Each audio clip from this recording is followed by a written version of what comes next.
మసాలా కలుపుకుందామండి.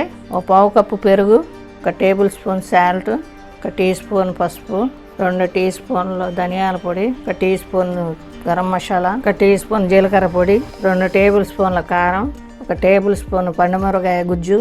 ఇవి మొత్తం కలిపేసుకుందామండి. 1/2 kilo chicken తీసుకున్నాను.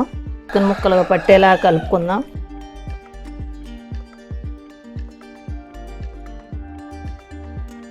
డీప్ ఫ్రిడ్జ్లో ఒక అరగంట పాటు పెట్టుకుందామండి.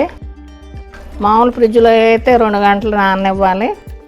స్టవ్ ముట్టించుకుని బాండీ పెట్టుకున్నానండి. 5 టేబుల్ స్పూన్ల ఆయిల్ వేసుకున్నాను. 50 గ్రాముల జీడిపప్పు వేయించుకుందాం. కొంచెం రంగు మారే వరకు వేయించి తీసుకుందాం. అది జీడిపప్పు కొద్దిగా వేగినాయండి, తీసేసుకుందాం. ఇలా వేగితే చాలు దోరగా. దీంట్లో మసాలా వేసుకుందామండి. దాల్చిన చెక్క, అనాస పువ్వు, జాజి పువ్వు, ఒక 10 లవంగాయలు, ఒక 8 యాలకులు, ఇప్పుడు పచ్చిమిరకాయలు ఒక 2, సన్నగా తరిగి పెట్టుకున్న ఉల్లిపాయలు 2 మీడియం సైజు. ఈ బ్రౌన్ కలర్ వచ్చే వరకు వేయించుకుందామండి. ఇది కొద్దిగా తీసి పక్కన ఉంచుకుందామండి. 1 టేబుల్ స్పూన్ వెల్లుల్లి పేస్టు, 1 టేబుల్ స్పూన్ అల్లం పేస్టు. అల్లం వెల్లుల్లి పేస్ట్ పచ్చి వాసన పోయే వరకు వేయించుకోవాలి.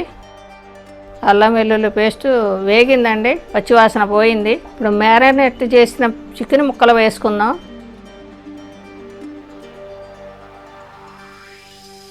ఈ చికెన్లో నుంచి వాటర్ వచ్చి ఎగిరిపోయే వరకు ఉడకబెట్టుకుందామండి.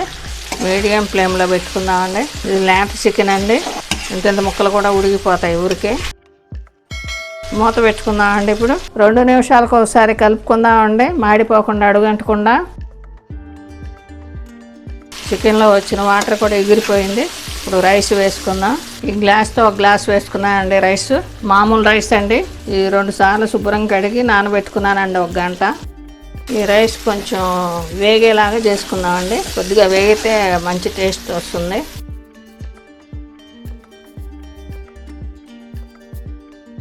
బియ్యం తీసుకున్న గ్లాస్తోనే 1.5 గ్లాసు వాటర్ కాసుకొని పోసుకున్నానండి. ఇది ఉడకనిద్దామండి. మూత పెట్టుకుందాం. ఇది దాదాపు రెడీ అయిపోయిందండి. ఒక పావు కప్పు నెయ్యి వేసుకుందామండి. కొంచెం పుదీనా వేసుకుందాం. ఇప్పుడు సిమ్లో పెట్టి ఇంకా 2 నిమిషాలు ఉంచుకుందామండి. నెయ్యి కూడా పీల్చుకుని బిర్యానీ అమోఘంగా ఉంటుంది.